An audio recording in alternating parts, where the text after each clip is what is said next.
Maraming salamat sa pagpunta nyo rito. Actually, nung narinig ko yung balita, narating kayo rito for outreach. Tapos sabi nila, mga elders daw, elders ng Lamb of God. Tapos yung pumasok sa isip ko, kasi sa amin sa probinsya, kapag elders, yung mga lola na.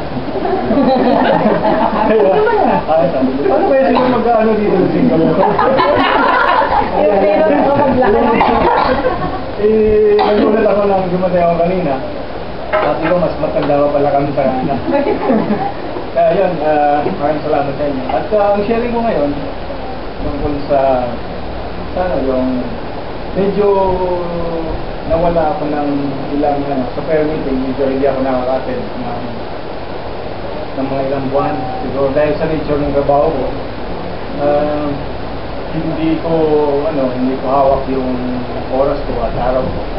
Kasi yung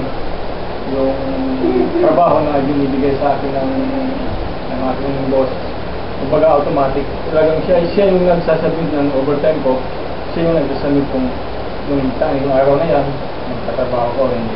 Kaya most of Sundays, talagang pinagtatrabaho niya ako. Kaya sabi ko sa kanila, hindi mo na ako makakapagod ng prayer meeting. Siguro, mga 3 months hindi ako nakapag-attend.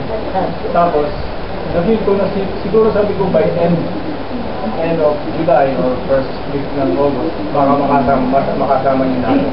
Kaya yung salita ito kaya ngayon, nung end of July, talagang nakasama nila ko. Tapos, itong Sunday na to makakasama nila naman nila. Tapos,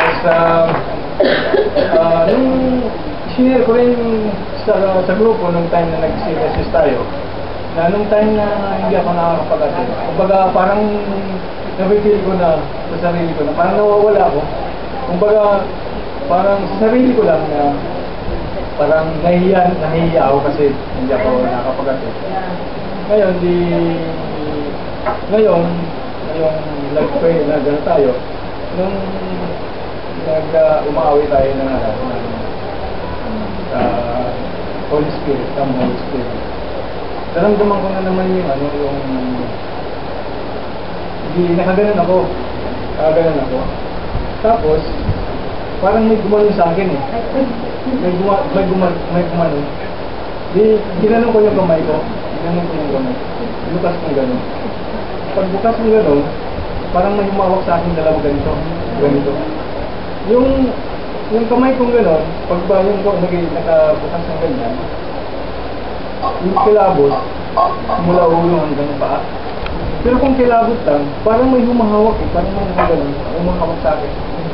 Kaya sabi ko, sa isip ko, Lord, pinaparamdam mo naman sa akin na kilala mo pa rin ako na kung kahit hindi ako nakapag-attend ng prayer meeting o kaya sa grupo, hindi ako nakapag-attend, kilala mo pa rin ako at pinaparamdam mo sa akin. Yan ang kaya nagpapasalamat ako na nandito pa rin ako sa grupo.